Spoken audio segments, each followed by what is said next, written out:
This is a dirt road outside Monmouth Courthouse, New Jersey, June 28, 1778. George Washington is riding toward the sound of gunfire, expecting to find his advanced guard tearing into the British rear. Instead, he finds 5,000 of his own men running the other way. 6 months earlier, this army had nearly ceased to exist in the snow. What happened between that frozen winter and this scorching June afternoon would decide whether the United States had a real army at all, or just a collection of farmers who happened to be holding muskets. This is the story of the winter that forged an army Britain couldn't break. In December of 1777, roughly 12,000 exhausted soldiers marched into Valley Forge, Pennsylvania. Calling them an army was generous. A third had no shoes. The British had just beaten them at Brandywine, beaten them again at Germantown, and taken Philadelphia outright. Congress had fled. Morale had collapsed entirely. Soldiers built crude log huts, 12 men crammed into each one. Mud packed the gaps between logs. It barely kept out the wind. Food ran out for days at a time. Some units survived on nothing but a flour and water paste cooked on hot stones. When supplies arrived, they were often rotten. Washington himself wrote that you could track his army by the bloody footprints left in the snow. Men marched without shoes, without coats, without hope. Disease killed more men that winter than any British bullet had. Typhus, dysentery, and smallpox tore through the camp, claiming over 2,000 lives. While soldiers froze and died, Washington's political enemies circled. A faction of officers and congressmen quietly pushed to replace him as commander. On February 23, 1778, a man arrived at Valley Forge who would change everything.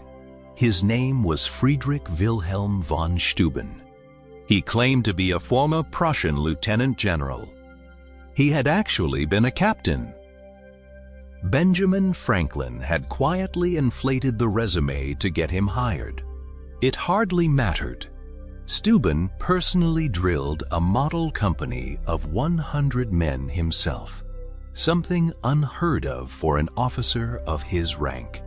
He adjusted muskets with his own hands.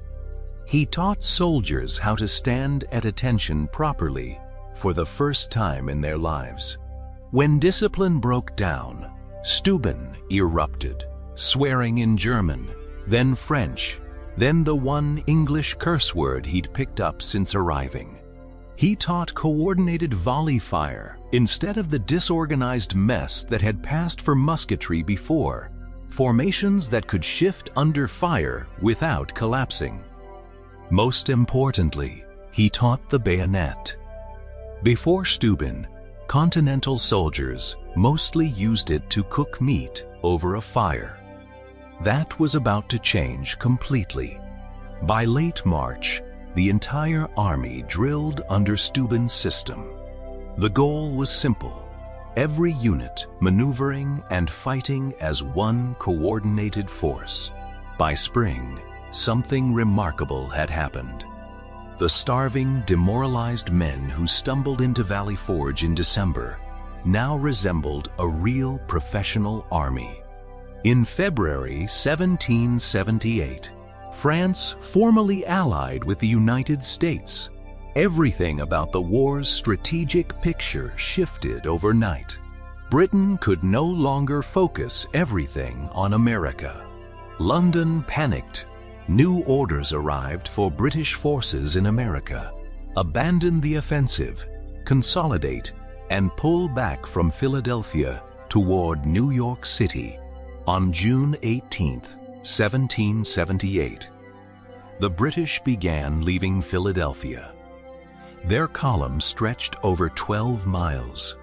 More than 20,000 people, including Loyalist civilians. Temperatures climbed past 90 degrees. British and Hessian soldiers in thick wool uniforms, carrying nearly 100 pounds of gear, dropped in their tracks. Desertion became constant, especially among Hessian mercenaries, lured by promises of land and a new life. Whole groups vanished into the countryside overnight. Washington saw his opening. He broke camp immediately and pursued, while militia harassed the British column, tearing up bridges and felling trees across their path. A war council on June 24th produced a cautious recommendation. Most generals, led by Charles Lee, argued against risking a major battle at all. Lee, a former British officer with real European combat experience, doubted American soldiers could stand up to British regulars, even after Steuben's training. Washington listened, then largely ignored the advice. He ordered a strong advance guard to strike the British rear while it was stretched thin and vulnerable. He first offered command to the young Marquis de Lafayette. Lee initially refused the assignment as beneath his rank, then demanded it back once the force grew larger. Washington granted Lee command despite serious doubts about his enthusiasm for the mission. That decision would come back to haunt him within 48 hours. By evening on June 27th, Lee's advance guard sat positioned just miles behind the British rear, with Washington's main army 5 miles further back. The morning of June 28th broke hot and humid. Temperatures already passed 90 before sunrise. Lee's disorganized advance began without proper scouting or a clear plan. Initial contact around 10 that morning went well enough. American units pushed forward and engaged elements of the British rear across open farmland. Then Clinton reacted. He reversed part of his march and sent his finest troops, elite guards, and grenadier battalions back to crush the American attack. 2 of Lee's subordinate generals pulled more than half his command off the field without telling him. Lee, facing possible destruction, ordered a general retreat. It was messy. Units intermixed, orders confused. Thousands of Continental soldiers streamed westward, with British guards and grenadiers pressing close behind them. This is the moment Washington rode into. Expecting to hear his advance guard grinding into the British rear, he instead found his own army falling back. Washington reached Lee's retreating columns around noon and rode straight to him. What happened next has been debated by historians for over 2 centuries. Eyewitnesses describe Washington as furious, demanding to know why Lee was retreating. Lee stammered explanations about conflicting intelligence and an unexpectedly strong counterattack. Washington took personal command, riding among the retreating troops and shouting orders. Soldiers stumbling backward suddenly stopped and turned to face the enemy again. He ordered General Anthony Wayne to form a delaying line near a cluster of trees while he organized the main army on high ground behind them. Washington formed his main body on a ridge north of the road. Artillery positioned with clear firing lines, ready to meet whatever came next. The British guards and grenadiers came on hard, bayonets fixed, expecting the Continentals to break and run the way they always had before. Wayne's men inflicted serious casualties as the British passed, but the elite troops crashed into the American position and drove Wayne's battalions back toward a bridge. When the British crossed the creek and looked up at the American ridge, they ran straight into 10 cannons, opening fire with grape shot at close range. The grenadiers, exhausted from a forced march in extreme heat and now torn apart by artillery, faltered. Their attack collapsed under the weight of cannon fire. What followed was one of the most intense artillery duels of the entire war, cannon fire trading back and forth across the fields for nearly an hour. Clinton threw everything he had at the American line. Every assault, from every angle, was met and stopped by disciplined volleys and steady reloading. Then something unthinkable 6 months earlier happened.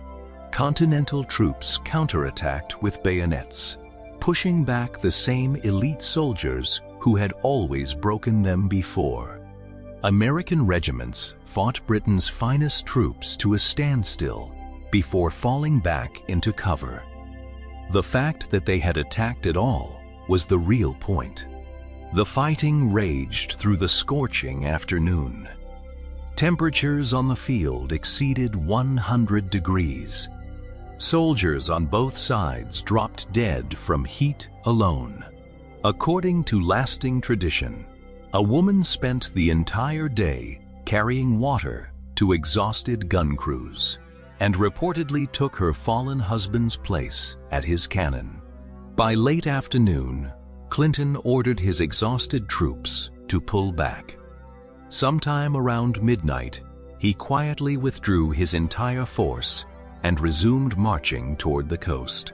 When morning came, Americans found only empty British positions. Clinton had slipped away in the dark, leaving dozens of dead and wounded soldiers behind. Within days, Charles Lee demanded a court-martial to defend his conduct. He was found guilty of disobedience, disorderly retreat, and disrespecting his commander. Lee was suspended from the army for a full year. His military career effectively ended. He never held field command again for the rest of the war. The Battle of Monmouth was officially a draw. Neither side won outright, but calling it a draw misses what actually happened on that field that day. 6 months earlier, the idea of American soldiers standing toe-to-toe with British grenadiers in open combat would have been laughable. Everyone knew it. Washington understood exactly what had happened.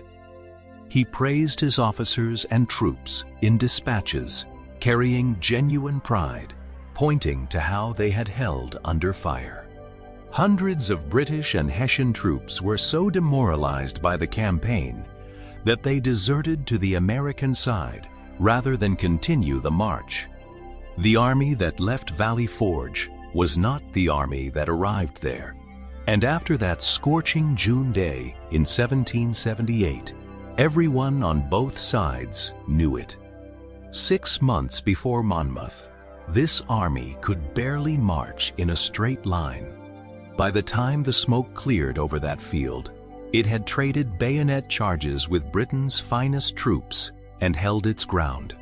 If this story moved you the way it moved us, take a second to hit subscribe, drop a like, and tell us in the comments which Revolutionary War battle you want us to cover next.